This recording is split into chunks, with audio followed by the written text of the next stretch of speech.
Ooh, what's up, everybody, and welcome to the Stand Up Guys Podcast, episode 44. I'm your host, incomparable Zach Jones, joined as always by the Chris Griffin to my Stewie Griffin, Lester Jones. That was a good one. And then rounding out the panel today, we got the Ninth Wonder, Chocolate Thunder, eating that stink eye and getting that pink eye. Lover of the badge and the tarnished sheriff's badge. He's got two for the pink, one for the stink, tattooing the ladies with his Indian ink. The phenomenal A.J. Singh. Hello, everyone. All right, guys. Any good stories from the week? I know you and I, our parents came to visit from out of town, so we pretty much just hung out with the family. But AJ, I don't know if you had maybe any stories. Just basketball playoffs are on right now, and the Portland Trailblazers, they have a player, Damian Lillard, who was contacted by a fan at the beginning of the season who said that if you win 42 games this year, I get a lot of money. I bet a lot of money on you. But if you lose, I lose my house. I lose everything. Damn. Yeah, he was like, no pressure. Still love you guys no matter what. Whatever. But, so the Portland Trailblazers, so last game of the season, had won 41 games. And they played that last game and won it. So they got the guy his money. Yeah, that guy's got some kind of problem. Yeah, he definitely shouldn't have done that, but okay, yeah. Man, at work we use Skype has its own instant messenger group chat basically that we use, and when somebody messages, when you have it minimized, it starts flashing orange. And I have this OCD thing where it just bothers me, the flashing orange. So I always have to click on it just to get rid of that. And basically all the guys I work with are huge basketball fanatics. So a ton of the time it'll just be them jaw-jacking about the Blazers or some bullshit I don't give a shit about. But at the same time I can't stand to have the orange flashing light. So I'm okay, yeah, Blazers, whatever, fuck it, get rid of it. So that's a little annoying. I'm trying to get into the Blazers. We all moved from out of town. I'm trying to get into the team, become a local sports fan and stuff. So I don't know. They're better than my Rockets right now, so why not jump ship? Yeah, you got to have a backup team. That way you get twice as many chances of making it somewhere. Exactly. There's a lot of names for people like that. Bandwagon fans. So later on in the show, we'll be reviewing the Netflix original Army of the Dead for you good people. But did you guys have any time to watch anything else this week? I don't remember. I've been keeping up with comic books, like the Eternals. They released that new trailer. So, I did see that. I watched that. I watched some breakdowns of it. I'm really excited about it. It seems like a larger than life kind of story. It's going to involve celestials and stuff. So it seems pretty cool. Yeah, it did look like it had some big names like Angelina Jolie and what's her name? Salma Hayek, yeah. And Game of Thrones actors. Rob Stark and Jon Snow. Yeah, I thought I seen him in there too. Yeah, so he's gonna play a human who has a necrosword, I think, or some sort of ebony blade, I think is what it's called. And does it unkill you? No, necro. It kills people. It just does what a normal sword. Yeah, it just has a cool name. It's black. Okay. But he'll be part of the story, and the woman he's with is traditionally with Rob Stark, but now she's in love with Jon Snow. We got a love triangle going on. Yeah. It'll be interesting. And the whole synopsis is they've been here for thousands of years, and they've been helping humans not evolve, but get technology and stuff over time, and they kind of left things alone for a while. So they'll touch on that, why they weren't part of the Infinity Saga and stuff like that, and just. They'll introduce them back into the world and some sort of new problem. Don't know what it is. It might be one of them. It might be a celestial thing, but don't know what the big baddie is. This guy's trying to kill half of all life in the universe, but we'll let it slide. We don't want to interfere this time. We want to save our big reveal. Fashionably late. Yeah. I didn't have time to watch much this week. Like I said, the family were in, but I did manage to finish season 1 of The Expanse, and I just started season 2 last night. I'm at least intrigued enough to give it more. I don't know if it's a home run so far, but I'm definitely intrigued enough that I'll keep watching it and see how it goes. What are you watching it on? That one's on Amazon Prime. Okay. All right. So should we get into it? See what kind of weird news stories we can find, and then at some point we'll switch over and give you guys the Army of the Dead review. But as tradition dictates, AJ, we'll have you go first. All right. Woman says $26 million California lottery ticket destroyed in wash. The winner of a $26 million California lottery prize may have already literally washed the chance of a fortune down the drain.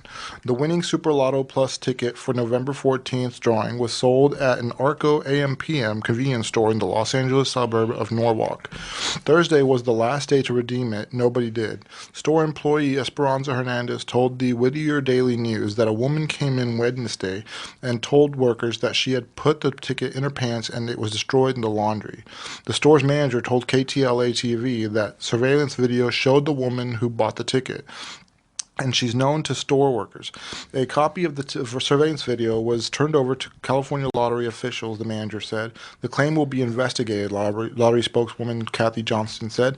A lottery official said someone believes he or she is a winner must complete a claim form.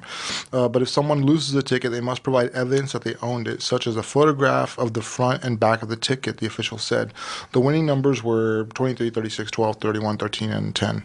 The $26 million prize can be taken in annual installments or a $19.7 million cash option. If the prize isn't claimed, $19.7 million will go to California public schools. The store that sold the ticket will receive a $130,000 bonus. It's uncommon for large jackpots to go unclaimed, officials said.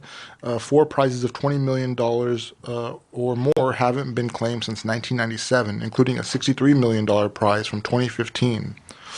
Man, I mean, shit, that sucks. I mean, if I lost my ticket, I'd never remember the numbers or anything. Yeah. I'd just be like, oh, some asshole forgot and lost his ticket. Yeah, exactly. Yeah, I assume they're just going to be like, oh, you didn't get it to us on time. Sorry about your luck. But, man, that sucks. Yeah, the store, I guess, still gets paid out. But the person, if they have the video evidence, I don't know. I hope there's a chance. Well, then again, it goes to California public schools, so whatever. Either way, it's fine. You think in this day and age they would have more like electronic lottos where like when you sign up, like you don't actually have to bring a physical ticket anywhere and you're notified right away like, oh, you won. Like you don't even have to like watch the reveal of the numbers or whatever. It's just like, oh, you won. You know, we got your name, we got your information. Yeah, I do wonder, like, when I'm checking my tickets, like, I wonder if anybody's ever mischecked their ticket and, like, thrown away money because of that, you know? Yeah, well, I mean, if you had like 4 or 5 numbers right, you'd probably double check, right? Yeah. Wouldn't be like, oh, Yeah, I got 0. Yeah. Let's see if I have one of these that I missed. It could be really bad if you're like really dyslexic and you're playing the lotto. Like maybe you think you won and you didn't, or maybe you think you lost and you didn't. One of those cases. Every week we do this, man. You're like excited every week. Oh, terrible. Let's see. Any more to that story? No, that's it. Man. All right. Not exactly lotto, but I saw this retarded app the other day where you can download the app and you can like play like claw machines online, and if you win something, then they ship it to you. Oh no! I was like, who thought of this? But somebody's gonna put money into that. Somebody's probably just all fucking day. Yeah. Even the people who play those machines in real life, like that's a scam, and you should not do it. But the digital version, like that's like the scam comes to your home, and you're just like, yeah, sign great, me up. so convenient. Yeah. I did actually get something out of one of those machines, though. Have you guys ever? I don't think so. No. Yeah, I think I got something small once I gave to the kids. Yeah, I got like a small stuffed animal out of one of them once. I think I've only played them like a couple times my entire life. Yeah. Yeah, it's nothing I've the played PS2. very much, but In Japan, I think those are like a big hit though. Like there's stores like arcades or something full of those, and people actually play them. I don't even know what a pachinko machine is, but I know they love pachinko over there. I never heard of it. I don't know what that is. Isn't that... I thought pachinko was like the one where you drop coins in and it like pushes it toward the edge. I don't know. Oh. I'm not sure what it is. I know they got a lot of different like, themed ones, like they like video games over there, so there's like different like video game themed ones and shit like that. But arcades are so expensive, right? Like, isn't it just cheaper to buy your own console? Game, yeah. In fact, I know that Konami, they own a bunch of pachinko machines, so like they have Metal Gear Solid ones and shit like that. It's kind of weird, but I think I've played that before. If that's the Poins one, then I played it. Yeah, I don't know what they're called. yeah, I'm not sure exactly what I've never actually seen someone play one, so I don't even know what it is really. I just know it's a thing that's popular over there. Do we even have a manifesto this week? I don't see your laptop. I've done zero preparing, but I do have a set of hypothetical questions in the form of children's cards that's supposed to induce conversation. We'll see. We'll see. Would you rather only be able to whisper when talking or yell really loud? I'm a bit of a whisperer. I'd go with Whisper. I would go with whisper too because like I have like social anxiety and I never like the spotlight to be on me, so I don't want I don't want to have voice modulation disorder and be the center of attention. And speaking of that, we've got a couple cases of that. Like you had a friend with that, and I have my oldest son. I'm almost positive has that. Yes, very loud. Yeah, I can't say I didn't think of him when I said Yeah. the quiet. It's like it's just loud all the time.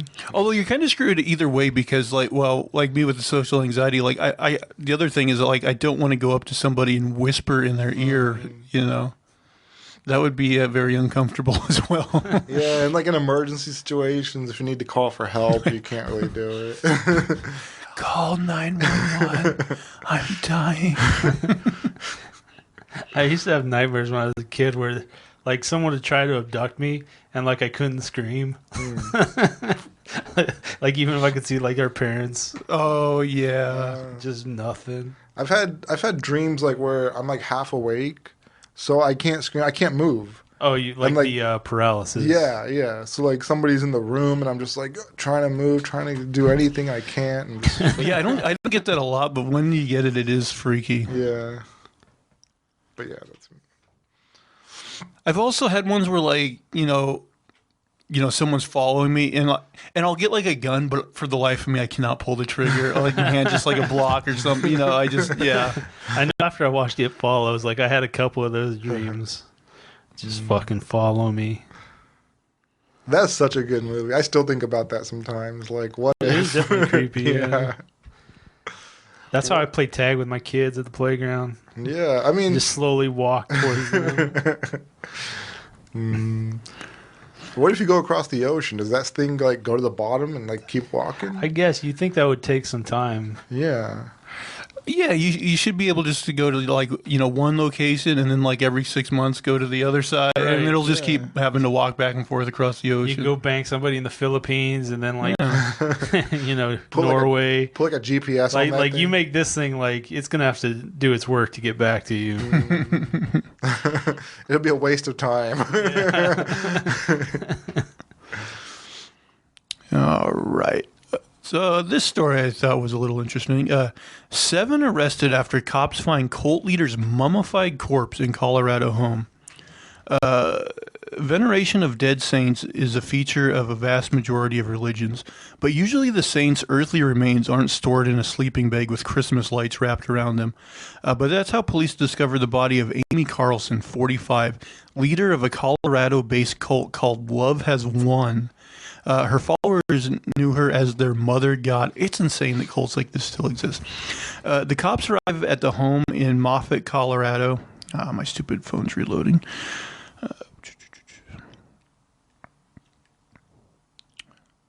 All right. After a report by one of the cult's members, the followers, who has not been charged with any crimes, said that he'd recently taken in a group of people who needed a place to stay. However, when he returned to his home on April 28th from a trip to Denver, he found a corpse in his house. That's when the man decided it was time for the law enforcement to step in. In the house, the police indeed found Carlson's lifeless body. When questioned, the cult's followers claimed that the body belonged to a woman called Leah for unknown reasons. According to the police, Carlson had already been dead for a good long while when they discovered her corpse. In fact, she had mummified. Saguache, I'm probably butchering that name, County Coroner Tom Perrin said that Carlson had died at least a month ago. According to police affidavits, the Love Has Won members had wrapped Carlson's body in a sleeping bag. She had been placed on a makeshift shrine decorated with Christmas lights. The mummified remains appeared to be set up in some type of shrine and have what appears to be glitter-type makeup on around the eyes, the police report read. Carlson's actual cause of death is currently under investigation. However, it is known that she suffered from cancer. When she was still alive, Carlson's last known location had been in California. The police believe her followers transported her corpse to Colorado after they secured their lodging. They came to that conclusion after investigating a Nissan Rogue parked at the property. The cops said its backseat had been set to a position consistent with someone transporting the mummified remains. 7 people who were at the house when the police found the body were arrested. The Saguache County Sheriff's Office said they are being held under suspicion of desecrating a corpse and child abuse. The police also picked up 2 children at the property, a 13-year-old girl and a 2-year-old boy. The boy, son of the man who reported the corpse, had been returned to his home, while the girl had been placed in care of social services. Love Has Won themselves reported on their now-defunct Facebook page on April 2nd that their mother god had left the mortal realm. However, they don't believe she has died. She did not pass away, she ascended. Her essence left the body of Amy Carlson at 12:22. She is indeed happy now, a woman called Bobby said on a now-deleted Facebook video. According to the group's faith, Carlson ascended to the 5th dimension. She had supposedly predicted for years that this would happen, that she would die. The Love Is One cult's belief are an outlandish mix of Christianity, hoppy Native American religion, New Age faith, historical myths, and conspiracy theories. According to them, Carlson's mission on Earth was nothing less than to save humanity. If you don't know, we are in full-blown planetary ascension, and this is basically a full evolution of consciousness, the group explained in an also deleted Facebook video. Humanity as a collective is evolving from a 3rd dimension to the 5th dimension. Reportedly, I guess we're just skipping the 4th dimension. Why are they deleting these videos? We need them. Yeah. Reportedly, Carlson realized already as a child that she could talk to angels and various other higher beings. The cult believed they could heal injuries and offered what they call ascension sessions. The group claimed to have 20 members in the Colorado area. They are also active internationally thanks to an active online presence. However, as these things usually go, there's a darker side to Love Has Won. Families of cult members claim that Carlson was abusive towards her followers. The Saguache County Sheriff's Office has received many complaints from families within the U.S. saying that the group is brainwashing people and stealing their money, the police say. One of the group's Facebook videos depicted a scenario of the claimed abuse. In it, Carlson lays an expletive-laden tirade upon a member who had the gall to serve her meatballs instead of chicken parmesan. In 2020, the group managed to even cause a small riot in Hawaii. Due to Carlson's progressing cancer, they relocated to the island of Kauai to get her some healthy island air. However, it didn't take long before the cult started rubbing the locals the wrong way. The members broke COVID-19 quarantine with trips to the beach and tried to score free food from local food banks. Local residents started protesting outside the cult's rented house, but the camel's back broke when Carlson claimed to be Pele, the Hawaiian goddess of fire and the creator of the islands. That was highly offensive to the whole Hawaii kingdom. That was almost like a threat to us, said local resident Mahalani Chandler. The protests outside the cult's house got progressively more violent until the island's mayor said enough is enough. On September 6, 2020, the local police escorted the members of Love Has Won to the airport with a one-way ticket off the island. You can do that? You can just... I guess so. So that's the end of the story. But yeah, it amazes me that cults like to still exist, and there's just people that will like straight up buy into anything. Yeah, I mean, to sign up for that kind of abuse, to take it and still go with it, it's next level. I don't know. I don't get it. That's the other commonality is all these cults, the leaders like are always like abusive pieces of shit. And they're taking money from this obvious stuff. Yeah, taking money. Well, you have to be exceptionally narcissistic to claim you're a god. So That's, yeah. A new one, too, because she had already claimed she was this to these people. And then she came to Hawaii and was like, well, these people are acting up, so now I'll be this to them. But her followers are like, yeah, I'll buy that. Now she's Yeah. Hawaiian goddess, whatever. She's two gods now. It's so crazy. Like, I don't know. It makes me think when I should someone start a asks cult. you if you are God, you say yes. Is it that easy? Like, people just take you at face value? But then, like, imagine, like, you spend your life surrounded by people who are capable of believing that. Yeah, that's true, Be too. like, oh, God, these are terrible people. Some other asshole could just turn them around and get you. Man, we really need to turn this podcast into a cult. Like we could be gods. You're a god. You're a god of green shirts. And Yeah. Oh, you don't blend into the background today. Yeah, got some color going on.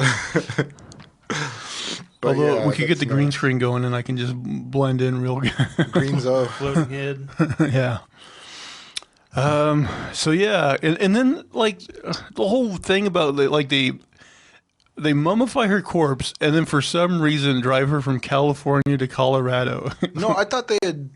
So she was already dead by the time they were in California, and then they drove her out to Colorado. That's the way I interpreted it. Yeah, is that she died in California, they mummified her body, and then they drove out to California because they said that like the back seat was conducive to like hauling a mummified body or whatever. You figure, like, 1 month in, like, you don't really want to be riding with that. They mummified it, That's right? pretty fresh, right? Yeah, you would think it would stink, but maybe the things they do to mummify it would negate Or it. maybe a they, little like, bit. took out the organs and, like, stuffed her. Yeah, they full don't go into incense or like something. detail like that, but something. I mean, mummification makes you think they must have wrapped the body and things like that. So I don't know. And they took it to Colorado maybe because of the weather, like, so it'll preserve the body a little bit better, because like it's cooler and crisper. Maybe, or maybe it's just because they had like more members in Colorado. Oh, that's true too. You're like, you want to see the body of the goddess? Here's our founder. But there's, like, a number of, like, Christian relics that are, like, pieces of saints or things like that. There have been, like, a couple that claimed they had Jesus's foreskin and random shit like that. I can see that. Yeah. Yeah, so it's not unheard of. Yeah, but I mean, those are pretty much cults too, right? When you Yeah, make it's it the your same own thing. thing. The Jesus foreskin. Instead of dying, go to heaven, you go to the fifth dimension. Yeah. It's the same thing. Well, they even said like it was just like a combination of bullshit that already exists, like Christianity and Yeah, whatever the those, Indian, yeah, the Native Indian thing and myths and conspiracy theories. They just like took a grab bag of all this crazy shit and mixed it together, and that was a new religion or whatever. How come nobody just wants to see the God do God things? Like, I would be like, okay, if you're God, do something amazing, right? Like, I'm trapped in this mortal body. yeah, they could have like a whole story about it. Oh, I purposely trapped myself in this body. Or it's like that Thor where he has, like, the sparkles. I didn't see. Ooh. I don't know about thunder, but I saw some sparkles come out here. That was funny. I love that. I can do amazing things if y'all just give me 4 easy payments, $99.99. That's the other thing is all these cults, man. At the Yeah. end, somewhere in there, there's money being exchanged. Yeah, it's always give up your worldly possessions. Like, come on, man. You won't need The those. guy at the top has billions, and he's Yeah. like, oh, if you just give up your money, and then it's going to come back to you. You're gonna find peace and happiness. Yeah. Yeah, it's a pyramid scheme with whoever's God is on top. Yeah. I mean, like, Joel Osteen. if all these people really need is just some fresh air and like a farm to live on, then they could just do that themselves. You know, they don't need some cult leader to be like, "Give me all your stuff, and now you can live on my compound." You know. Yeah, I don't know, but apparently it's doable. Yeah. Yeah, it amazes me that people can't figure out that people like Joel Osteen is a huge piece of shit. Oh yeah. Yeah, I mean that guy. I was watching some TikToks, and you know people talk about this all the time, but it's like you're taking money from people who barely have any. You know, Yeah. you're guilting them into like, you know, oh, this is for a higher purpose, and then you're taking these planes and, you know, these private planes and everything, different places. While I've seen a picture of it. Well, he probably has multiple houses, but I've seen a picture of like his like main house, and it's like, you know, it's a fucking mansion. Oh yeah, he's got a gigantic mansion. It's an estate, man. It's just crazy. I mean, that just goes against the religion, right? Like, isn't the whole point of the religion to be like, hey, we don't need all that to survive. We can help each other, share, and, you know, live off of what we need. Well, he's got his selling points around those issues. You know, he does like a capitalism / Christianity type thing. Yeah.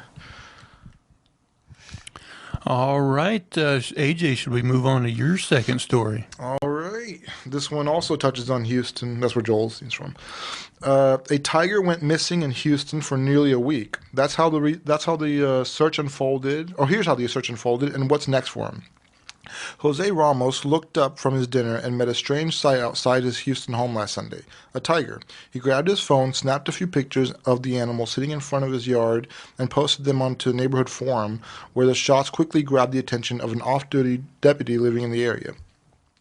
The deputy showed up to the home and pointed a gun at the animal. And as he waited for police to arrive, a woman driving by began recording the scene. But before authorities showed, a man who police named as Victor Hugo Cuevas jumped out into the yard from a nearby house, pleading with the deputy not to kill the tiger. Cuevas grabbed the tiger by the collar, kissed it on the forehead, and took it into the house. Wes Mannion, the off-duty police deputy, testified in court. That's my tiger, Mannion testified he heard Cuevas say. Moments later, Cuevas got into a white SUV with the animal, ignoring Mannion's commands to stop and drove off. That was the last time anyone saw the animal for nearly a week before being located by authorities on Saturday. The search for India, the 9-month-old male tiger, kept some Houston residents on edge and captivated the nation's attention. Here's how it all unfolded. Houston police announced Monday that their search for both Cuevas, 26, and the tiger, Cuevas, was already out on... let me read that again. Houston police announced Monday their search for both Cuevas, 26, and the tiger. Cuevas was already out on bond after a murder charge for Fort Bend County Houston Police Commander Ron Borza said during a Monday news conference. Houston police announced he was also being charged with felony evading arrest for fleeing from officers with the animal. Cuevas was previously charged with murder for allegedly shooting and killing a man in 2017. Court documents allege he has been in multiple violations of his bond since he was first arrested that year. Separately, he was also out on bond from a different charge earlier this year in Austin County for evading arrest or detention in a vehicle. Several hours after Borza's news conference, Cuevas was in custody. His bond is now set at $50,000. So yeah, this guy had like murder charges and other stuff going on in his life, and then he had a tiger. I mean, I know that in Texas, like there's more people have like tigers in Texas than there are in the wild. Well, at least in the United States, I know. Or that's yeah, true. in the United States, maybe. Yeah. Yeah, there's more in captivity than in the wild. Mm-hmm. In Houston, it's like illegal to have like those kinds of animals, but in Texas, other parts, I think you can still have them. It's crazy that it just could be like your neighbor in the suburbs has a fucking tiger in their house. Exactly. I mean, this guy, he might have been rich. I mean, he did get off a murder charge, or he was like on one. Yeah, he could have been drug. Yeah, something like that. But I mean, still, like, just in a residential neighborhood, like, yeah, anybody could have a tiger. I've heard of people having tigers in Houston before that anyway. Like, that's nuts. It's wrong because you need a lot of land for tigers. Yeah, you're asking to die, basically. Yeah. I feel like between the Tiger King documentary and this, like people who own tigers they're not right. Like it's a sign. If somebody owns a tiger, like they're not quite right in the head. Yeah, something's wrong with you. You're just first of all, the risk of living with a tiger, that's nuts. And secondly, like you haven't taken into account what the tiger needs, how illegal it is if it kills somebody, all these things. Like that's nuts, man. I wouldn't do it. That's nuts. No, it's crazy. I don't trust house cats, so it's not going to happen. I know. I would, if I was in like a very safe environment and there was like a instructor or somebody who knew what they were doing, I would like to pet one maybe. I feel like I'd want like one of those where it's like tranquilized and be like, oh yeah, he's asleep. Yeah, then that'd be okay. I get that. I'm good. I saw a video of on TikTok where these people were like in like one of those open zoos, like where you can like drive around. Oh yeah, the safaris. Yeah, safari. And this lion it runs up and it jumps on them, but in a very like a dog. But I'm like freaking out. I'm like, oh my god! And they're all just like, oh hey buddy, you know, I'm like whoa dude, yeah. No, that's my head right there. Yeah, not cool with this. Man, back home, my boss, before she was my boss, my mom worked for her. And, like, we went to their house for some reason. But anyway, she owned a bobcat. Oh, I've heard about that. And, like I got to pet it a little bit. And, like, it came out and everything. But, like, I felt very, like, uneasy. Like Yeah. There's no way I would ever feel comfortable owning something like that. Yeah. And there was a time also where, like, she had to go out of town for a while. Actually, it might have been when she was adopting her kids and she had to, like, go over to the Ukraine. I don't remember exactly. But anyway, she had my mom. Basically, they kept it in this room. They had a room dedicated just it. And basically, she just had my mom come in every day and basically throw it a bag of meat, and like it would like get the meat out. It wouldn't eat the bag. It would like get the meat out of the bag and everything. And like my mom said, it was like the first couple days, like it was cool with the whole arrangement, but then like after that, like she could tell like that bobcat was upset and it wanted the fuck out of that room. But like she couldn't let it out, obviously.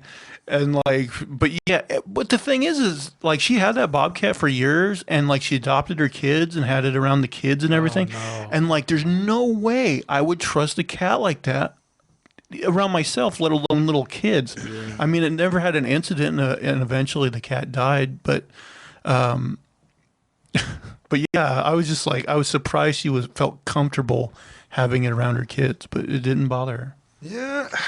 See, it's just like screams poor judgment. Yeah, that bobcat probably would have been much happier out in the wild, man. Yeah, it's not like you couldn't have released a cat like that in Montana. I mean, she loved that cat, and she would like. I think she like. How big was it? Like, God, it get pretty big. I mean, it's not as big as like a tiger, obviously. Yeah. Like a dog. So like a couple feet tall, maybe? Yeah, like this, kind of like the size of, probably around Pepsi size. Like a medium. Oh, damn, she's bigger than I thought. Maybe a little smaller than that. Like a medium-sized dog. Yeah, medium-sized dog, I would say. Damn. Okay. Probably buff too, right? Oh yeah, those things have a lot of power. Yeah. But yeah, she basically, I mean, when she was in the house, she would let the cat roam around wherever it wanted to go. Yeah. It would go around the house, in the attic, and occasionally I think they had when it went outside, they chained it up to like a runner, Let it run out, yeah. And they had other animals too. I mean, they had house cats, they had dogs. I don't know. Cat didn't eat anything. They must have had it since it was like super tiny or something. I think so. Must have been well trained. Sometimes if you raise animals with other animals, they'll be okay with each other. So. I know she said, because like it came out and it was like smelling my feet and stuff, and she said it like really liked to smell people's feet for some reason. But yeah, it was a pretty wild experience being next to a cat like that. Yeah, I mean, now that I think about it, you guys were in Montana. She let the cat out often. So I mean, That's probably a okay way to do it. Yeah, my dad said he knew a guy that had a mountain lion, and I'm just like, fuck no. No. Fuck that noise. Yeah, I don't. I mean, yeah, even with we've never owned a house cat, but obviously, we've been around it, and we have grandparents that have had cats, and they're so dodgy, even house cats, sometimes you'll be petting them and they'll be all into it, and then all of a sudden they'll decide they're not into it, and they'll scratch the shit out of you, and you're like, fuck you, cat. Bastard. Man, my grandparents had this cat once. Yeah, and that thing bastard. would claw the shit out of me every time I went over there. It was just a mean piece of shit cat. It was wild, man. Yeah, I was kind of thankful that you were the target. Yeah, why it singled me out, I don't know. I guess because I was the smallest one at the time. Well, I know animals are kind of nervous around kids. Pepsi, she gets nervous around the kids. Yeah, but she avoids as much as possible. But I wasn't instigating this cat. I was trying to stay away from it, and it would just come at me. It's it's time, motherfucker. Man, I remember one time my grandpa declawed it, and he had to put on welding gloves to do it. And that cat was freaking the fuck out the whole time he was clipping its nails.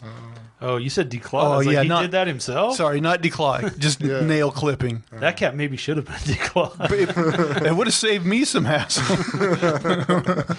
Yeah, that was a mean-ass cat. All right, do you want to do another card, and then we can get into our review? All right, last one. Not that one. Yeah, get a good one. Yeah, we'll all look through a few, see.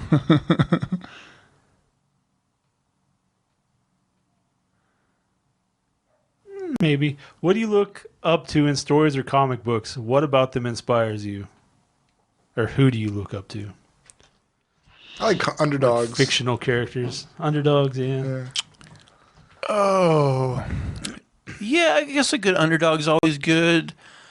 I think I must like more grounded characters. Obviously, my favorite character is Bruce Wayne / Batman, and I think it's because out of all the superheroes, he is a normal. I mean, obviously he's rich and he ends up doing things that nobody could do, but at the heart of it, he's a regular guy that just puts in a shit ton of work, dedicates himself, to using his mind and his body as best he can. And so, yeah, I think that's why that character appeals to me. Yeah. My underdog's a little bit more strong. Spider-Man, he's pretty strong, but I mean, he's young. He's kind of, a novice compared to the older people he goes up against, like Dr. Ock and all them. So, I mean, yeah, young kid from New York who doesn't know much about what's going on. I like him. He's got that Parker luck, always down on his luck. I've been watching Samurai Jack again a little bit. And just this quintessential, good, always fighting the good fight. Mm-hmm. I like that. And also a strong silent type. Yeah, very quiet. He's not boisterous, but he's got it kind of handled, Yeah.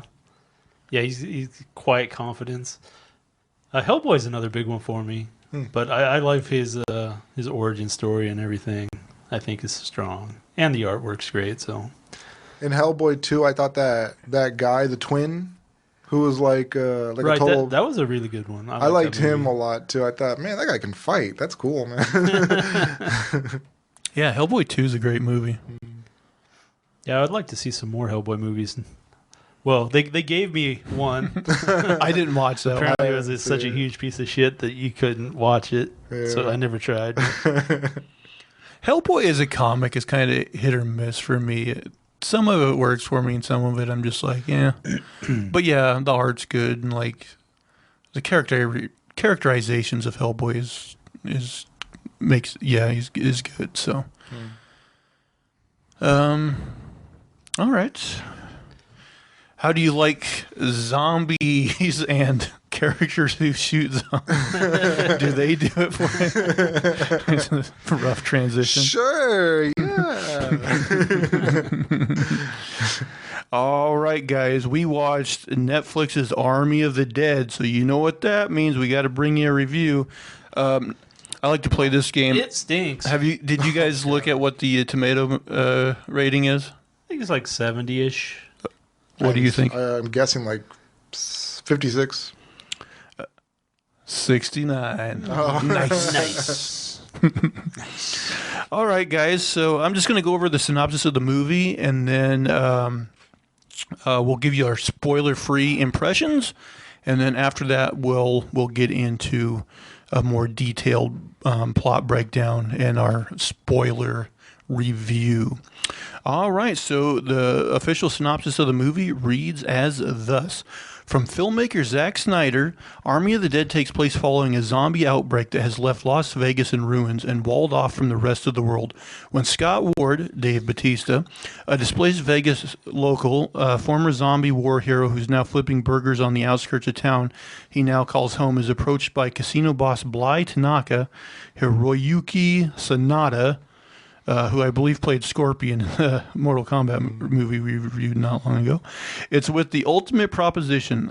Break into the zombie-infested quarantine zone to retrieve $200 million sitting in a vault beneath the Strip before the city is nuked by the government in 32 hours. Driven by the hope that the payoff could help pave the way to a reconciliation with his estranged daughter Kate, played by Ella Purnell, Ward takes on the challenge assembling a ragtag group of experts for the heist.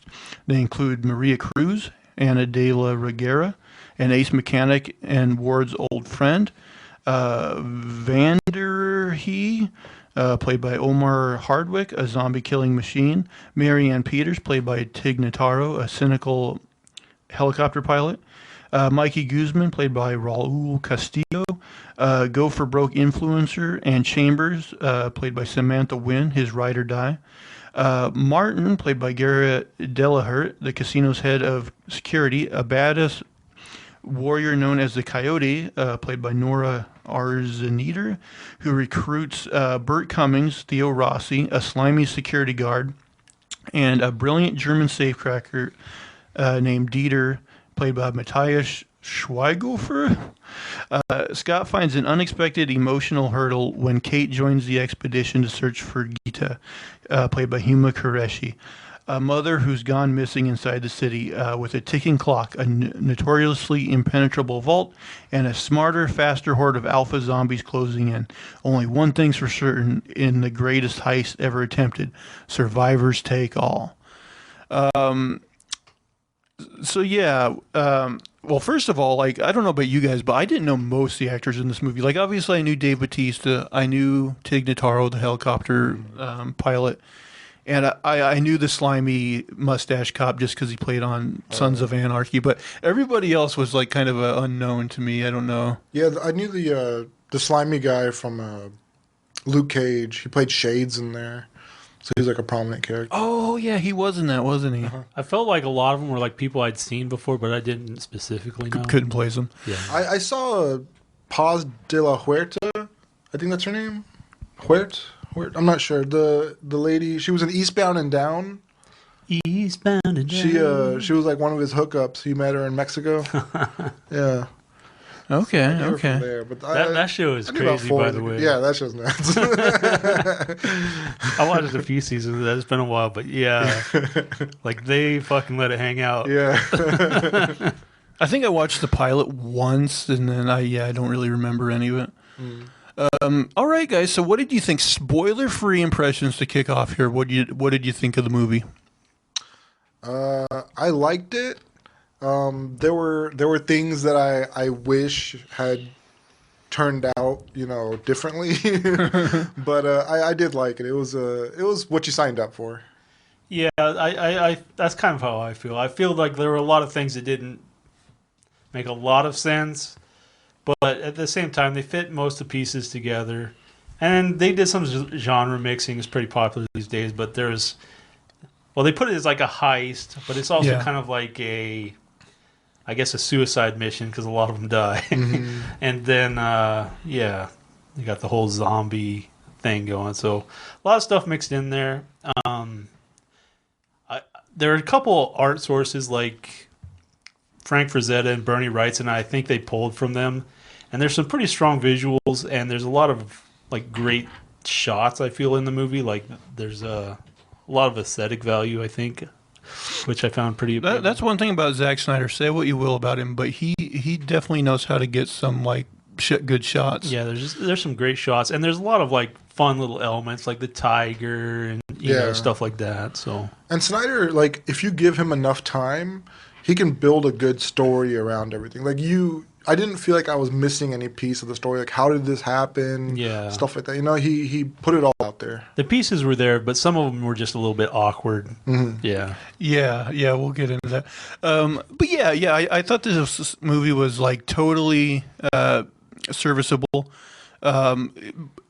It was what it was supposed to be. It was like exactly. a little over the top, a little crazy. Exactly. I felt it was exactly what I signed up for, like you were saying. But it wasn't like it wasn't as bad as like a lot of pure action movies. Like they made you care about the characters enough. Mm-hmm. Yeah, it wasn't as bland as like a Michael Bay film or anything like that. It had enough meat on the bones. And I did, you know, not that I'm a huge, you know, zombie film fan, but I do like that they, you know, like you said, are genre mixing. We got a heist movie mixed with a zombie movie. You know, my favorite zombie movie would be Shaun of the Dead, where they cut it with comedy. that was probably one of the best ones. That was great. Yeah. So I did like that. I think, you know, it's not going to be everybody's cup of tea. I would say, like, if you've never liked a zombie movie, like, this isn't going to be the one that wins you over. Like maybe Shaun of the Dead would be. But yeah, I thought it was totally, you know, if you want to see some action and you got a couple hours to kill, I think this movie is, you know, totally will serve your needs. Yeah. All right, so now we will get into a more spoiler territory. So if anyone, you know, listens, want to, you know, pause and come back later or whatnot, you've been warned. Spoilers from this point out. All right, guys. So I saw this movie 2 days ago. So help me remember, fill in the blanks. But I do remember we start off. There's a couple driving on the road. They just got married. And so they had never had sex before marriage. They waited, obviously. yeah. They're good Christians. They waited. But now that they're on the road, the bride decides she wants to give the guy a little oral pleasure. Yeah. So they start that. Now going in the opposite direction, we got a big old convoy of military rigs. Known as the Four Horsemen. Yeah. And so they're packing a container of something, and like the unknown payload. Yeah, the two guys in one of the trucks are kind of have some dialogue about that. One of them's like, "Oh, it's the real copy of the Constitution," and one of them's hinting that, "Oh, maybe it's aliens," or you know, shit like that. Mm-hmm. So anyway, of course, the guy getting the blowjob, he steers into the oncoming traffic, and he hits the lead convoy vehicle, and apparently this was one of those cars where the bumper was made of flint or something. Because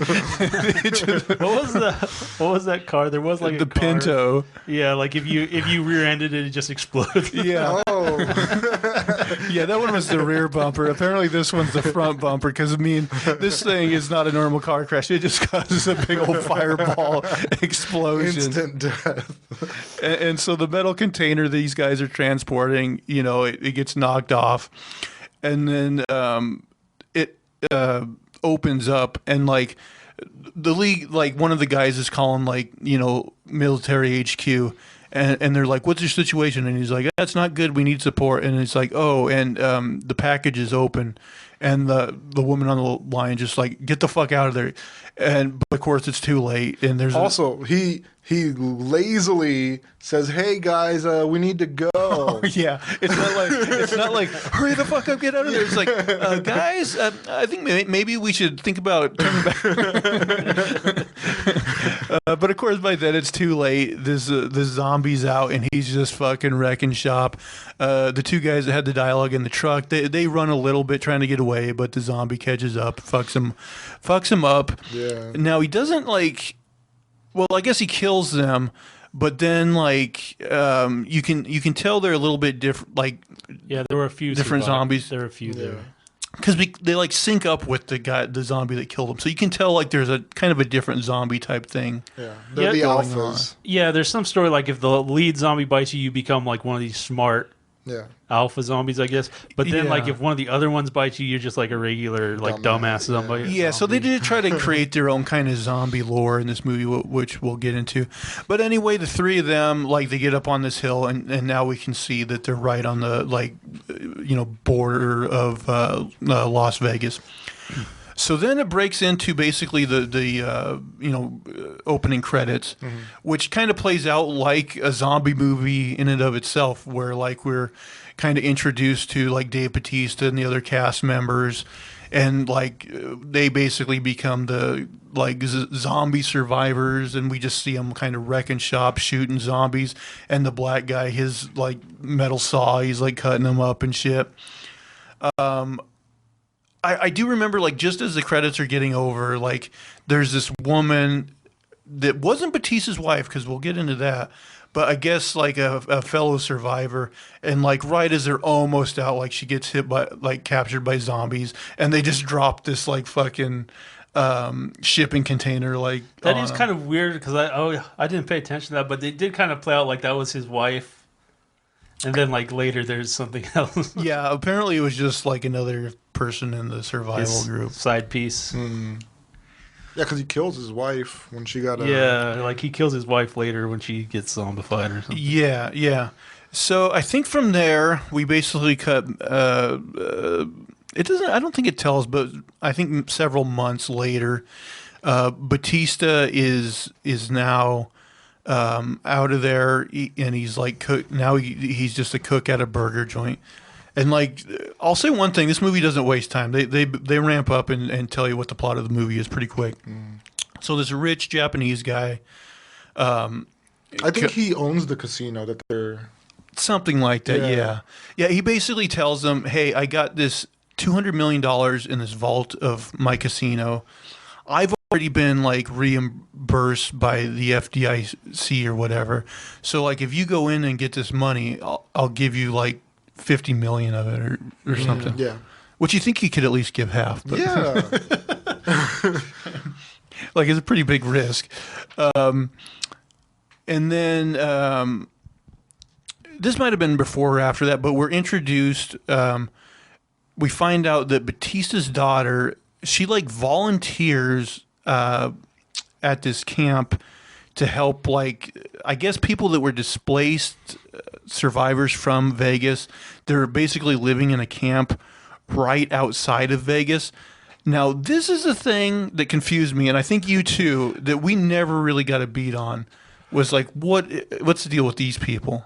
Yeah, it was weird because it was kind of playing on like the we're having the camps where we're putting Mexican people and stuff, and it was partially a play on that, I think, but it was also just like people that came out of the city and apparently didn't leave, like they're camped out there. Yeah, why? And then they surrounded the city in like shipping carts, so there was like effectively a wall around it or something. Yeah, why did it seem like they were trapped? They could have gone anywhere else, right? It seems like it, but also they seem like they were kind of like captives of like the police almost. It's weird. Yeah, that's what I didn't understand, because Batista's daughter, she has a conversation with this woman she's befriended there. And like, this woman basically tells her that she wants to sneak back into Vegas and steal some money so she can like buy her way out of this camp. And so then I'm like, is this camp full of like, illegal immigrants that they found coming out of Vegas, and they're like detaining them there? Yeah, and like she'll use the money to bribe the cops to get out. It was unclear to me. Yeah. And that's when we're introduced to Slimy Mustache Cop, and he's like all rapey and stuff towards them. You're like, this guy's gonna get fucked up later. Yeah, like you knew that guy was gonna get fucked up. And then I think it flashes back to Batista, and we see that he has like PTSD because during the invasion, his wife was turned into a zombie, and he had to stab her in the head. And like, basically, as he was doing that, like, his daughter saw, and we're led to believe this kind of caused a rift between them, which they'll explain a little more later. Okay, from there he starts assembling the team, right? Right. So he has to assemble the team, which basically assembles all the people he was fighting with in Las Vegas. And then a couple more, yeah. And then he goes to like a random locksmith shop and he pulls out these blueprints for like this gigantic safe. He's like, "Oh, can you open this?" And he's like, "If there's one person in the world who can open this, it's this guy." He's like, "Oh, well, that was lucky." Yeah. That was convenient, Dieter. But yeah, I didn't mind Dieter as a story. Like, he was fun. he was fine. Yeah. I felt like someone else should have recruited him. Oh yeah, and we found this world class safe. Yeah, it should have been a little harder. And he was only going to pay that guy like $25,000 or something ridiculous. Oh yeah, because each person he's like The he price goes went down. went down, yeah, which I kind of like that they did Yeah. that. Yeah. But the first one that he recruits is like the mechanic lady, which I guess he's more friends with, and like it's weird because like later on, like spoilers before she dies, like she kind of hints at like maybe there was some sort of I don't know relationship Yeah. between them. And he like walked away from it or something. Yeah, but then we know he was married, so I was a little confused about their relationship. They also like one of the team members is this guy like they saw online. He was like making these videos of him like TikTok type videos of him like shooting zombies and like and he's like a really good shot or whatever. Yeah. And then it's him and he brings one of his like friends on board. That's this like woman or whatever. Okay, so then they all assemble. And the Japanese guy goes over everything. Now, I want to ask this because, like, the Japanese guy is like, easy peasy Japanesey. And then the other guy's like, "Oh, that's offensive these days. It's lemon squeezy." And he's like, "Well, I'm Japanese, so I can get away with it." Now, I don't know about you guys. I have never in my fucking life heard somebody say easy peasy Japanesey. Yeah, I've never heard that. When was that ever a thing? I've heard lemon squeezy. Yeah, I've never ever heard Japanesey. Never. Yeah. So I thought that was weird. Maybe it's a thing. I'm not saying it's Making not a thing, stuff but I've never fucking heard that in my life. So yeah, they kind of go over the plan there, and then they make their way. Oh, so now I think we get a scene. Batista goes and he finds his daughter, and he's like, "Hey, I know our relationship is strained right now, but he's like, I have this job, and if you can do me a favor, like I can get you like $15 million, like if you can help me get into Vegas." And she's like, and eventually she agrees to it or whatever. So then she like uses her contacts as a volunteer there. She drives them all in like a bus. And then, one thing I forgot is, like, the woman she befriended at the camp, like the Mexican woman or whatever. Yeah. The one, like, she said she wanted to go in, and she's like, "I know this coyote woman can bring me over or whatever." And Batista's daughter's like, "No, don't do that or whatever, it's dangerous." But then she finds out that that's exactly what that woman did. And so... because they're going to use this coyote lady to bring them into Vegas, and like she gets upset with her because she let that other woman in, and so then Batista's daughter like insists upon going with the group into. She forces herself. Yeah, and she's like, "If you don't let me in with you, I'm just going to go in afterwards, and I'll probably die or whatever." So that's what gets Batista to let her in. And before they go in, the last thing is the coyote woman's like, "We're gonna need one more." So she gets the creepy mustache cop to For 20,000. yeah, or whatever she offers. I don't even know if it was that much, but yeah. All right, so yeah, they all start going in, and like if I'm missing anything or you guys think of something, just let me know. Didn't that other guy like kind of? They didn't know he like forced himself onto the team. That government guy. Oh yes, Tanaka's inside man. Yeah.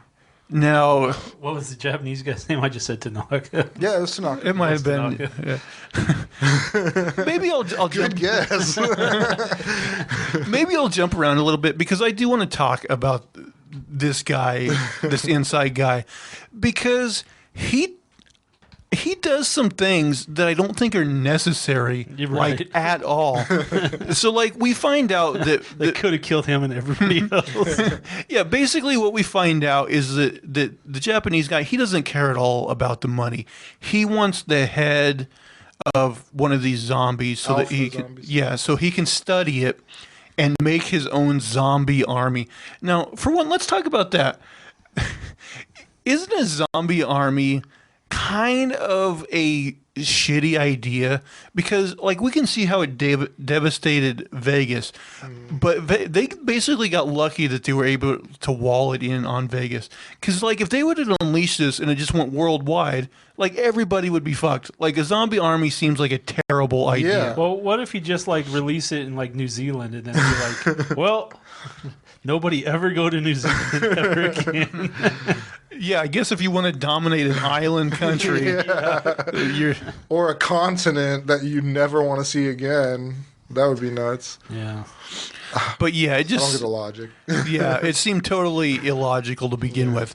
But then this guy, so he's basically betraying people as he goes. Like the woman that's the friend of the TikTok guy, like he like moves a glow stick as they're moving through like this horde of zombies, so she'll go the wrong way and get attacked. And like she fights a lot of them off, but it ends up being what kills her. And then later on, he betrays the coyote lady. But like, why? Well, like, the would they have first really? one, she threatened him. So I guess. you can kind of understand it, but yeah, basically his actions put them in a big fight where they all could have died. Yeah. But like, even if he was like straight up honest about it and be like, "Oh yeah, my boss also wants a sample of the zombies," like, would they have even really gave a shit? Like, I don't know, for $50 million, I don't know. yeah, they probably would have been like, "Well, that's weird, but whatever. Like, we're getting this money." Like, I don't think they would have gave a shit. Well, what I mean, that coyote lady, she kind of knew her stuff, though. Maybe she knew, like, if they killed, like, an alpha, that'd be a bad thing or something. Also, it might have been easier to just say, I'll give you $50 million if you go get me one of these heads. Yeah, that's true, too. That would have been easier. But they could have done that in like 5 minutes. Yeah, exactly. they had Like, at the that would have been so beginning. much easier, really, if that's all he was after. I mean, yeah, he could have just been like, "I'll pay you a large sum of money. Like, forget all this heist stuff. I'll pay you a large sum of money just to go in, get a zombie head, come out," and they could have done it easily. Also, why would they give him 150 million? Why didn't they just keep the 200 million for themselves at the end? Like, if, you know. Yeah, I mean, at that point, you might have. It's going to be you're going to have to track him down and get that money. Yeah. Also, like, I like the coyote lady, but like, I found it kind of silly that like she was like the exposition person, and she just happened to know all this stuff about the alphas and how they work and stuff. And I was like, I Well, don't. she'd been in and out, so yeah, I think guess. they did need something to explain because they are kind of unique in the zombie lore, I guess. Yeah. And the zombie, like, the alphas themselves, like, so the first one who initially, like, got everybody, his name is, like, Zeus. And he grew hair after, like, months of, like, being out and everything. He started out with, like, a crew cut and dog tag, so he used to be, like, a soldier. And then, like, you know, after months of being out and infecting people, like, he grew his hair out and, like, kind of changed his appearance. So he wasn't, like, exactly dead. He was, like, just mutated. Yeah, and also we find out that apparently these alpha zombies can reproduce because the dickhead, like, Yeah. he kills like the female zombie, like, you know, that's the zombie head he steals, and like later on the alpha zombie recovers her body and like there's like a fetus in there. Yeah, like a baby zombie, I guess. So yeah, apparently these alpha zombies like can still fuck, can reproduce. Like, I don't know, it's kind of weird. Yeah, I think they were trying to humanize it a bit as kind of like, you know, because they said it was like their kingdom and Yeah. he's like the king and the queen and like. And also, the place where they were was called Olympus. So he was Zeus, and they lived in Olympus. Oh, yeah, I didn't put all that together. Yeah. Now, as they get into the Vegas, like one of the first things they see is the tiger, the zombie tiger. Right, and it's patrolling. Yeah, and it comes. Siegfried and Roy's. Yeah, they said it was like one of the Siegfried and Roy's. And don't get me wrong, I think the tiger looks awesome, but they could have, when it was like posing on that car, they could have just shot it right there in the head and been done with it. Now that might have upset the alphas, so maybe that's kind of My first instinct would be like, I need to put a round in this thing. Yeah. And they could have easily done that. But instead, what the coyote lady does is she's like, we need to make him a trade. So, like, she shoots the mustache rapey cop. and like, then two alpha zombies show up, the woman and Another male. Another male, yeah. And they end up taking him back to Olympus, that Olympus hotel, so that they can be on their way. So then they make their way into the hotel, and they kind of split up because there's a helicopter on the roof that Tig Notaro's character goes to, and then Dieter and some of the others, they're going to the vault. Yeah. And then I think Batista and his daughter, they're trying to get a generator. They get the generator running. Yeah. So basically they have a heart-to-heart where, like, she says it's not the fact that he killed her mom. It's the fact that, like, he kind of, retreated and didn't really, like, stick around and, like, help her out of that tough time. Like, and so that's where the hard feelings between them is. And his story arc is kind of like that. He left his daughter for that, and then he left his that lady also that he was that was part of the crew. They were together for a while. He left her. So like his story arc was like he leaves hard situations, but then later on he doesn't. Yeah, I guess that's true. We find out that the helicopter is basically a huge piece of shit, and Which is questionable. That makes sense. But also, they have like a crew of 8 or 9 people, and like they would never get on that helicopter. Plus, they're supposed to load in like pallets full of money. Yeah, that's true. I guess they knew that some of them were going to die. Also, like, they go in, like, they all have gasoline strapped to them that I guess they're going to use to fuel up the helicopter. But I thought for sure they would use some of that gasoline, and maybe they use it on the generator as well. But I thought surely, like, well, I guess they did kind of use it because the one woman that was the friend of the TikTok, like when she was getting in trouble and the zombies swarmed her, like he shot the gas tank and it did explode. So I guess they did kind of use it there. But I was expecting them to burn more zombies, I guess, and it didn't really happen. There was one line when they first went in where there's like all these like dried out dead zombies, and she's like, "You should see it when it rains. They all come back to life for like a couple hours." And I was like, "It's gonna rain." Yeah, it never came. It was weird that they set that up and then didn't do anything with it. Yeah, I was waiting for that, and then they're like. Well, there's one point where like they think they have an hour or whatever until a nuclear blast destroys the city, and then they're like, "Oh, we're moving the bomb date up by like 24 hours." So then they have like 1 hour to get out or something. Yeah, and then I was like, "The sky's clear. It's not going to rain." I did kind of like their reasoning for moving it up though, because like originally like they were going to do it on the 4th of July, and then like some people complained that was offensive, so they moved it up a day. And I'm like, that's exactly what would happen. Yeah. Like I wouldn't have been setting a date. I've been like, okay, this place needs to explode. Yeah. I pushed the button. I guess they did have the refugees outside. They probably would be bad PR. I mean, they said it was like a tactical nuke, so it's not supposed to be like a real mushroom cloud, maybe? I don't know. Yeah. I'm sure there's still a mushroom cloud. Well, yeah, at the end of the movie, we do see like the mushroom cloud, yeah. Okay. Oh, did you guys think anything about Tig Notaro's appearance in there? Was it strange at all to you, or did it seem kind of like it didn't fit? Because I thought it was seamless.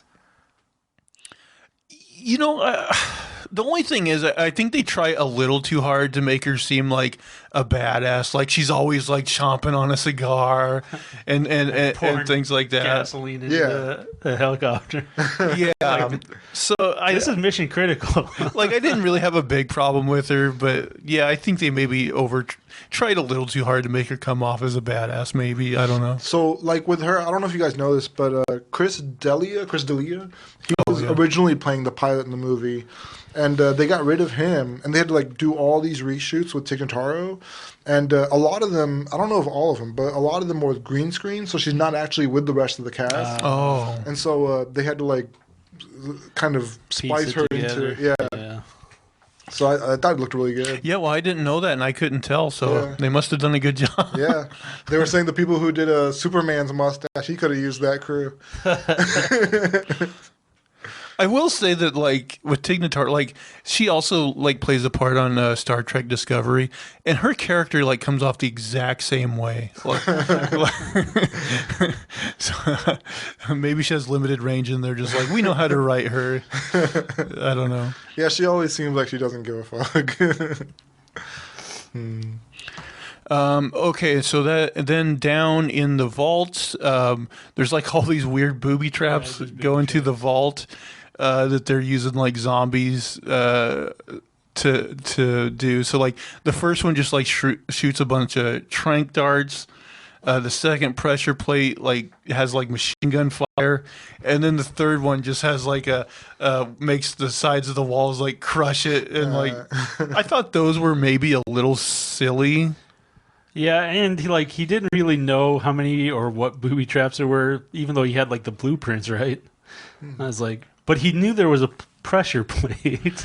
Well, and that's one of the things I thought they mentioned at one point is like, oh, one of the reasons we're sending the douchebag that works for me with you is he can help you get through these. But like he never, and at some point they said they were non-lethal, and even Dieter like pointed that out. Yeah, it was also kind of weird when they like split up or whatever. Like the coyote and that guy, for some reason they go back outside, and I guess she knows he's trying to get the head. I know they made a deal at some point. Right? They must have made a deal. Like I missed something. Yeah, because it was kind of weird. Like they just disappeared and like they went out doing their own thing. Well, I thought they like said like before they did that they were gonna like board up the place or something, but they didn't. Oh, okay. So they were doing their own side mission. Like, yeah. Okay. But yeah, then they basically go outside, and yeah, I maybe missed something too because yeah. They have a conversation and like she shoots some bullets in the air to attract the zombies. So and like I don't think they talked about that to Batista or anything. Like we're gonna go outside and attract zombies. It's like where are you two going? But anyway, they do that and it attracts the alpha zombies. Oh yeah, the dickhead like that works for the Japanese guy. He like shoots a rope around the woman. And like she goes down, and he just like straight up like blows up the other one with like a grenade or something, right? Well, no, I think the other one gets like the better of him, and like she shoots it in the head. Oh yeah. Okay, yeah, that's right. And then yeah, he goes over with like a garrote, like a wire, and like saws off the head, and like keeps it, and. Yeah, it was kind of weird. It was weird. Well. Yeah, I don't know if that was well explained. Yeah, that's true, because like Tanaka got the whole team together to keep that guy alive, and then his whole thing was like to kill the team while trying to get out of there, right? Yeah, he was. Yeah, I don't know. That's strange. I guess they really just didn't want any witnesses to him taking the zombie because, like, if he ever did make a zombie army, they would have.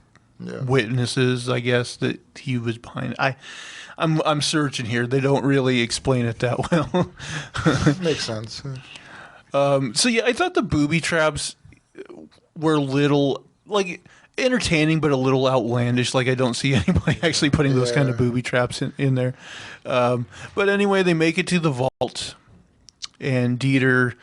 Like Batista says up to him and makes him like fuck up, and he's like, "I won't get another chance at this. If I fuck up again, like it'll lock permanently."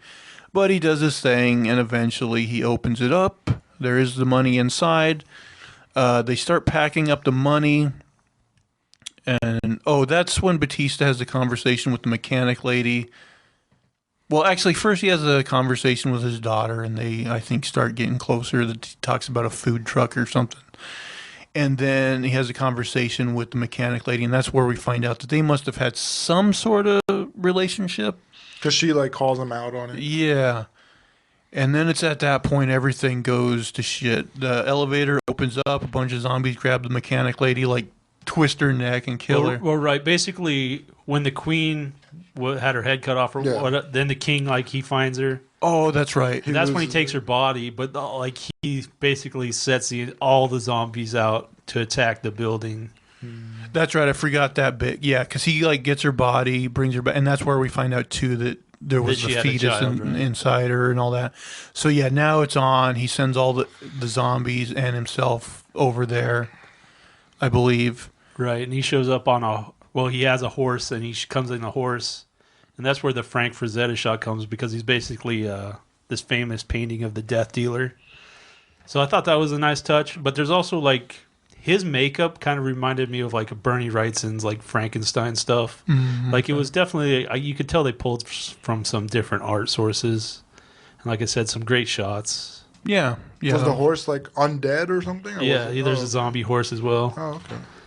Yeah, that was a cool shot. But basically, all hell breaks loose, and they start having this big fight, basically in that hallway where the vault is. And God, help me piece it together here, because I don't remember. Because Batista kind of ends up getting out of there, doesn't he? So I think Dieter locks himself in the safe with the zombie, or what was it? Like, right, he was there. The black guy was there, and they must have went up the elevator for some reason, or that maybe they took the first load in the elevator. That could be, because I remember at some point it becomes the black guy Dieter and the alpha zombie. They're all fighting. The zombie kind of really hits the black guy hard. And then Dieter, to save the black guy, shoves him into the vault. And as he's doing that, I don't know if it actually shows it, but the alpha zombie kills Dieter. Right. And the black guy is locked in the vault. I think somewhere around this point is where also the guy that works for the Japanese guy, he betrayed Coyote Lady. Locked her out, and he's got the bag with the head, but what he doesn't know is she replaced it with another item. Right, the switcheroo. And they kind of set up that switcheroo, like we see her, like, kind of seeing that other item, whatever it was, and, like, so they do set that up. And then he gets out of there, and he's, like, kind of bragging about it, but then the tiger shows up, because the tiger had to fuck somebody up, and it's gonna fuck him up, and so the tiger just completely fucks him up and like bites his head off, right? Yeah. I'm blanking a little bit because pretty much there's some different fighting. A ton of people die, and you end up with Batista and a couple others on the roof. Oh, yeah. And the helicopters. But also at some point during all that conflict, like his daughter peeled off to go save Gita, people in the other building. Yeah, what I'm missing, though, is so at some point, there's a scene with Batista, TikTok guy, and I think Coyote Lady, and they have a big shootout. Yeah, in the casino floor. But I don't remember what happened, why the alpha zombie left at that point. Or no, he didn't leave. He was still in the basement fighting or something. Oh, okay. Okay, so yeah, maybe he was still in the fight with Dieter and the black guy. So Batista, TikTok guy, and Coyote Lady, they go to the main lobby of the casino, and they just get into a huge firefight. And Batista's apparently a really good shot because he's just mowing guys in the head. Headshots all around. And this is where TikTok guy finally eats it. The zombies get all over him, and then you made mention of it. So like he's got these grenades on him, and he just like he pulls the pin, but he doesn't give Batista or anybody like, hey, heads up, you might want to step the fuck back a little bit. No, he just like pulls the pin, and he's like, they'll get it.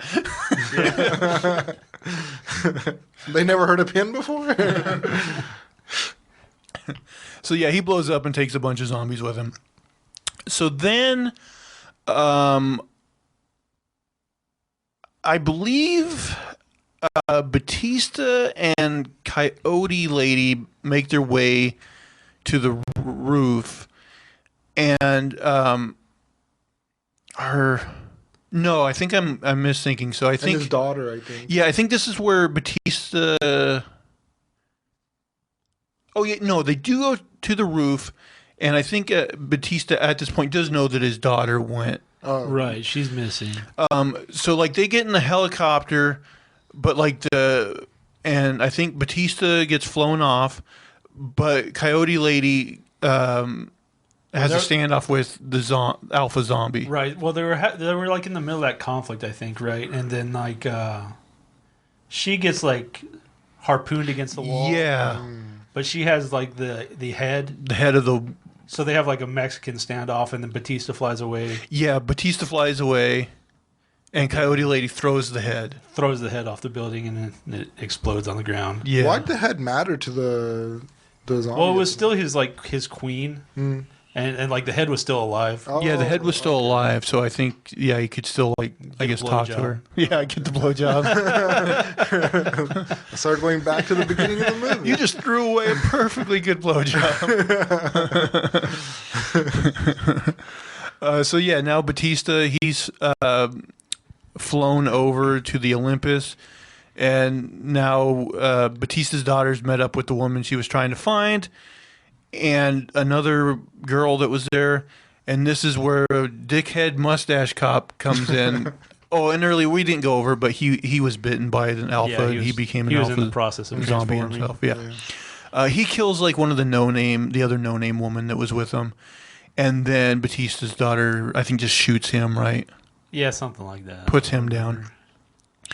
And then basically she ends up getting cornered by the alpha zombie because he made his way back there.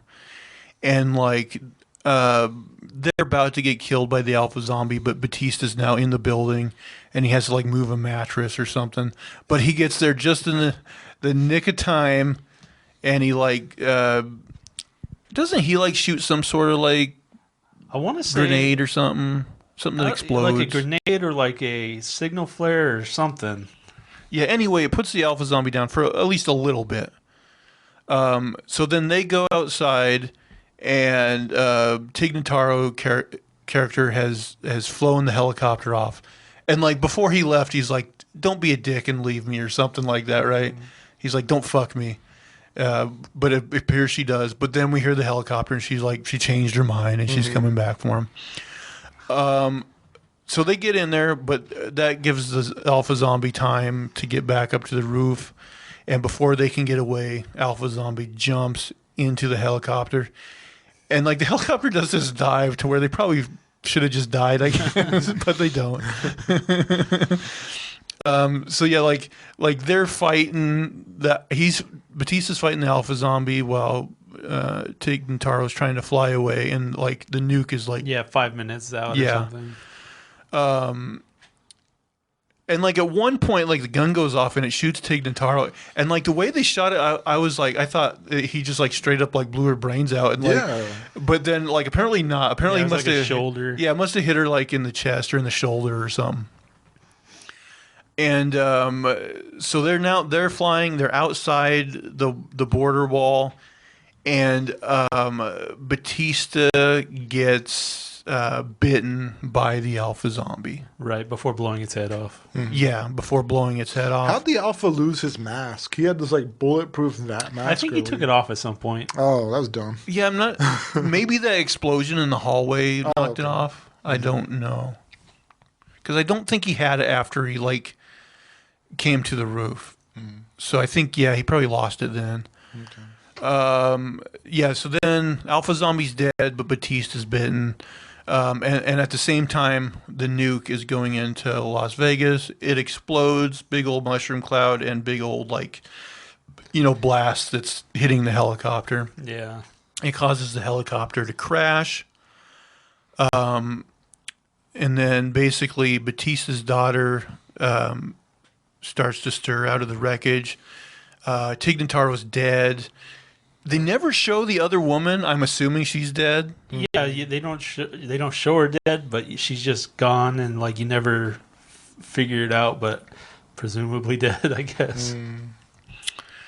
So here's where we get the touching scene where Batista and his daughter have a moment together. I don't really even remember their dialogue that much. He had some money for her. He was like, "You can use this to." He had like a pocket full of money. He was going to open a food cart and sell lobster rolls. Oh yeah, that's right. Yeah, and so basically, like, he sacrificed himself for her. I guess, right? Yeah, I guess so. And then he starts to turn, and she has to shoot him in the head. Right. Yeah. So like most everybody in this movie dies. Yeah, like Batista's, it's a suicide mission. Yeah, Batista's daughter makes it out, and so now the last thing they have, and this is kind of, I don't think it was a good way to go out, but basically what happens is. And I was wondering about this because the black guy, we said got shot or stuffed in the safe, and I'm like, oh, is he gonna like Indiana Jones this thing? But instead of a fridge, he's in the safe. I mean, it seems like the best place to be, I guess. Yeah, I guess. But so apparently he survives it. But there's a lot of convenience here because he survives it, and apparently there's a way out of it. Right. Like, he still like crawls out of the wreckage. And so does the safe open up after the blast, or like how does he get out of there? Right. I was thinking, like, if you're trapped in that safe, like, you're fucked. But apparently he could get out of the safe. And the nuclear radiation didn't bother him. Well, we know why later on. Yeah, that's something I was wondering about, too. But then, yeah, it's okay because they explain it. The spoiler alert, he was bitten and he's becoming zombified. But basically, he gets out of there. He steals a car. He goes and he's got like a bag of money, so he uses that to charter a private plane. Now, here's what I thought was weird because I'm like, oh, certainly, like, he's on his way to go to kill the Japanese guy. And, like, that's how they're going to wrap it up. But no, he goes, he's like having champagne with the stewardesses, and then Flying to Mexico City. Yeah, flying to Mexico City, and he goes in the bathroom, and we see his bit. The end, setting up number 2. Now, I think they should have held all that stuff with him to like maybe a mid-credit sequence stinger or something. It just felt kind of weird to me, and it felt like it was kind of going. It felt like it was going somewhere and then nowhere. I guess. I don't know. Once I saw him going, that's what I expected, I guess. Although, if you're a millionaire, I don't know about Mexico City so much, but you can go to Venice or it's pretty populated. Like 20-something million people live there. Yeah, but like you can go anywhere in the world. You can be like, sign me up for Mexico City. But maybe he's thinking zombie things. Maybe he's like, all right, that's a great place to fuck people up. I was so like it definitely looks like they're gonna make another one of these, right?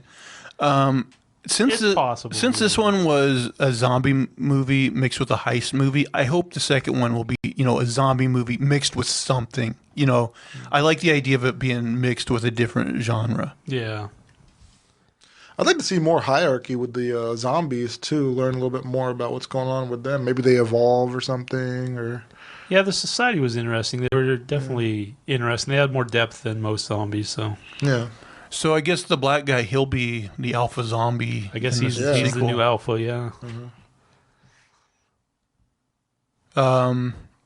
They said the German guy, they set up a prequel with him. So there's going to be a movie with him in it. Working in a locksmith shop. Yeah, I think they've already made it or something. Or that's weird. Yeah. But there wouldn't have even been zombies, right?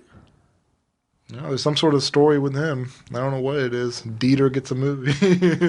I don't know. Man, it's hard to Netflix. It's hard to imagine what would have been a good choice on that one.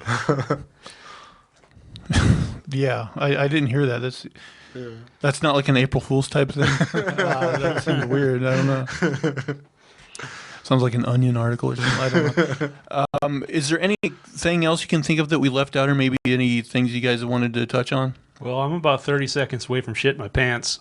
Also, my battery's starting to run low on the recorder here. So, just to wrap things up, what would your guys' final score be? Scale of 1 to 10. I'd give it a 6.5. I'd go. I usually I'm below you guys. I think I'd go a little higher. I'm happy. I'd give it a B. I'd give it maybe an 8. I think Rotten Tomatoes is almost spot on. I'll give it a 6.9. Nice. All right, guys. Well, anyone that stuck around this long, this review went a little longer than I thought, but I hope you guys like these kind of 30 longer. seconds is up. We got poop in the pants. I'm on Twitter at a name for this too. Yeah, what's your Twitter handle? At unsolicited SUG. And you can find me at Zack Jones Live. That's ZACHJONESLIVE. And make sure to, give us a like, subscribe, thumbs up, positive reviews, all that good stuff. And that'll do it for all of our poppycock and shenanigans this week. Please tune in again next week. Thanks, you guys. See ya. Bye.